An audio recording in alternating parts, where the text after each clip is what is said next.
Olá, bom dia. Espero encontrá-los todos bem. Com muita alegria, damos início ao nosso terceiro encontro da Oficina Literária Estado de Poesia.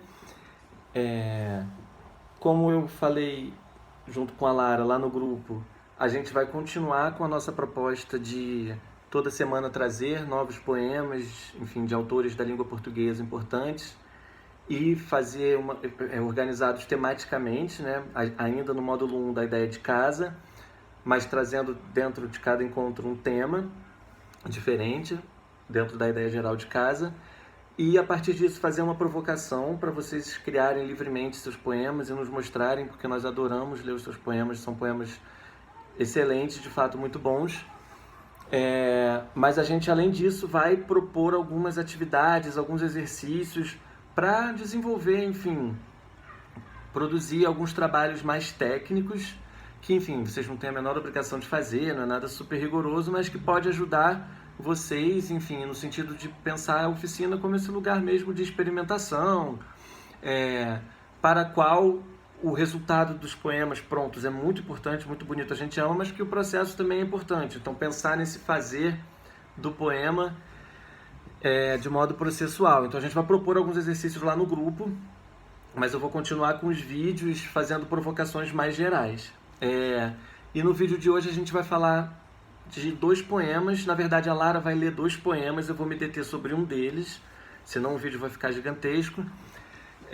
Os poemas são A Casa, da Adélia Prado, que é uma poeta mineira que ainda está viva, que é, assim, talvez a maior poeta viva da língua portuguesa, que é uma poeta incrível, assim, e o poema dela fala, quem não viu ainda a Lara falando, para aqui, vai lá ver a Lara falando, e depois volta para esse ponto, mas é um poema que fala de uma casa idealizada, uma casa que não existe materialmente, né? Não existe de fato.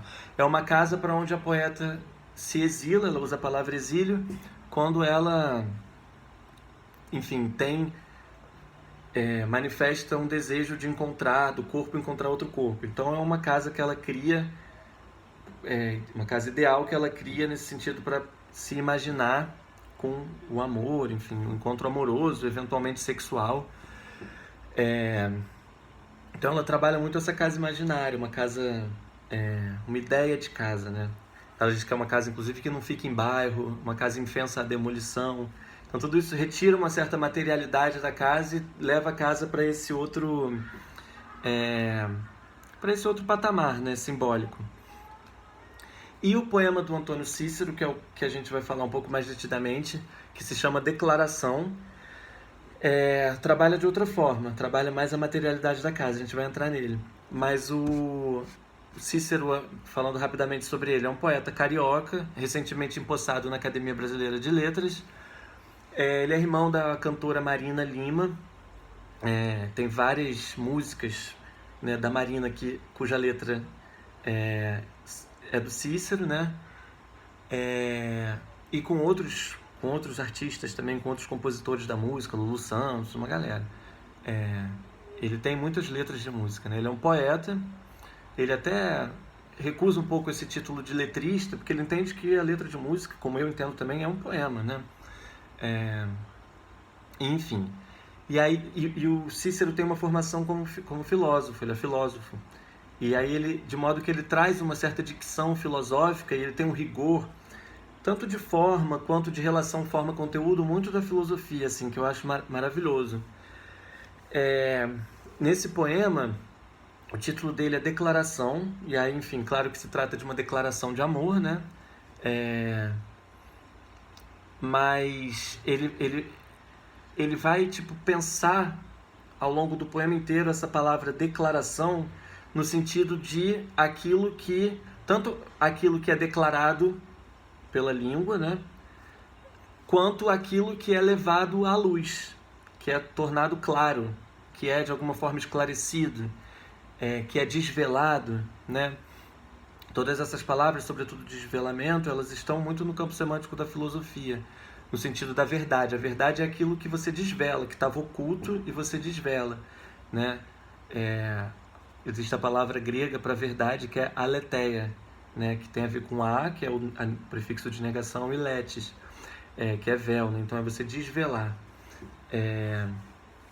E isso seria encontrar o sentido da verdade. Então a declaração de amor de que se trata no poema é quase que esse jogo entre velar e revelar e desvelar, né? Ou entre luz e sombra, né? Esse claro e escuro que a gente chama nas artes visuais,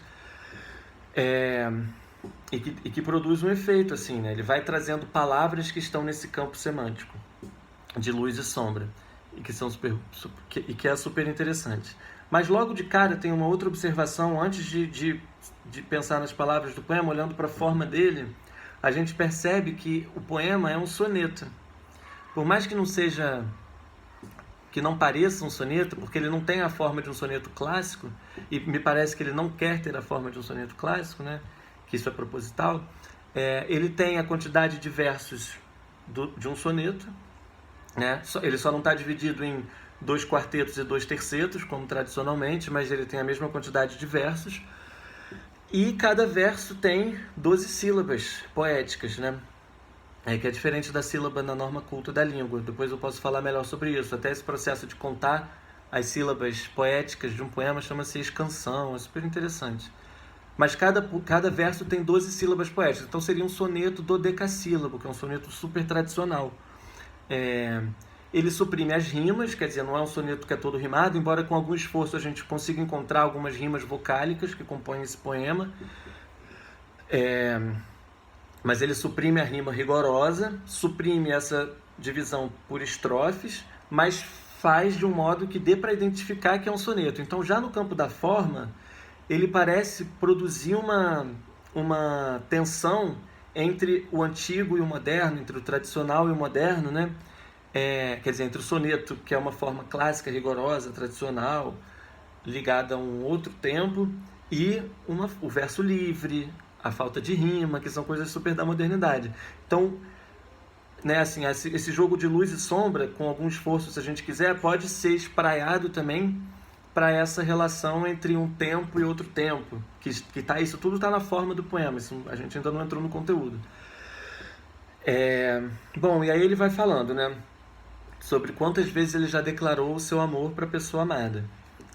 E ele diz que já declarou verbalmente, através da linguagem, inúmeras vezes. E, além da linguagem, o declaram os gestos.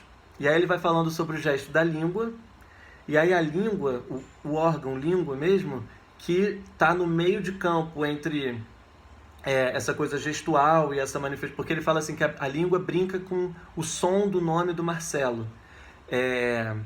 Então tem uma coisa da língua que, dentro da linguística, né, a língua que se mexe de modos diferentes para produzir as palavras, isso é um gesto, e a língua da linguagem, né, que fala as palavras, que faz declarações, né, no sentido, não declarações de amor, mas declarações da língua, de linguagem, né.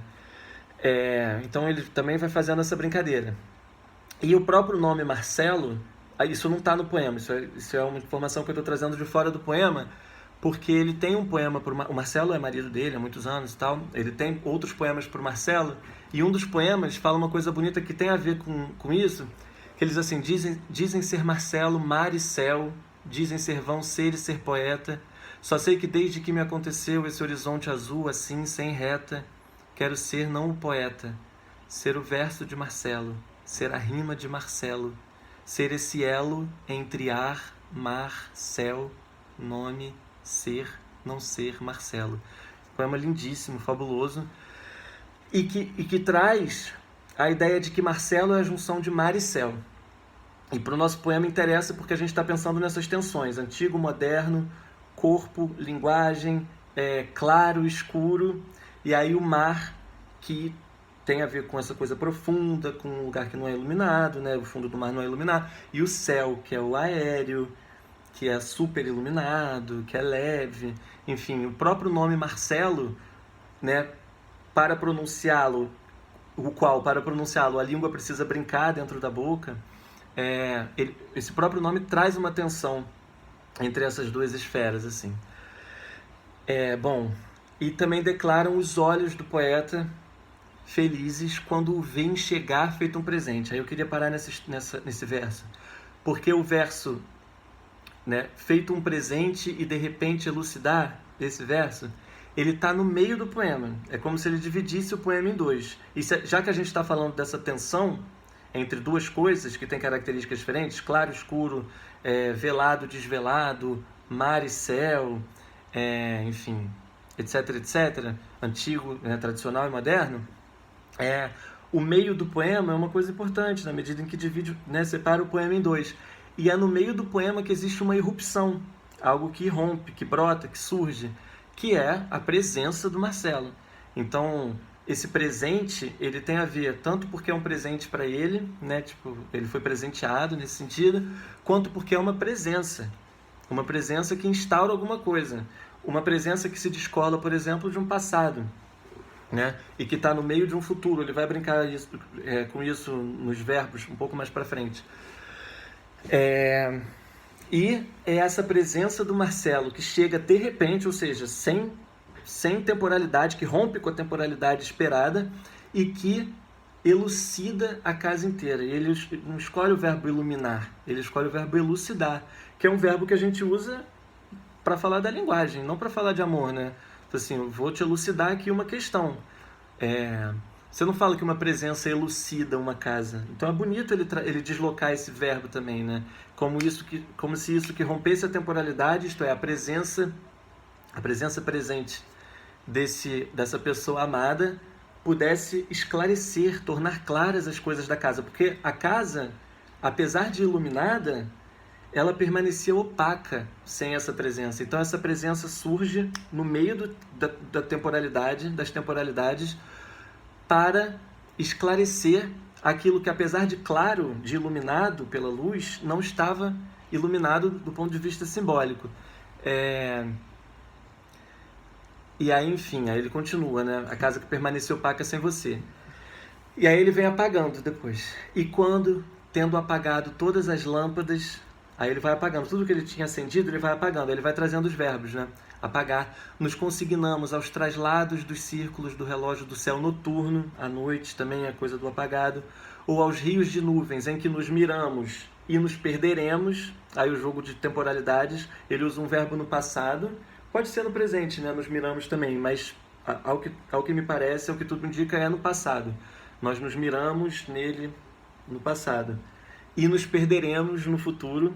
Então ele é o presente, essa coisa que rompe no meio do passado, entre o passado e o futuro, né? Essa presença que chega fora do tempo e que o ilumina e o elucida e o esclarece sobre tudo, que funda um mundo. Isso é uma terminologia da filosofia que é muito cara ao Cícero, a gente pode discutir sobre ela também, não vou me alongar para não ficar enorme.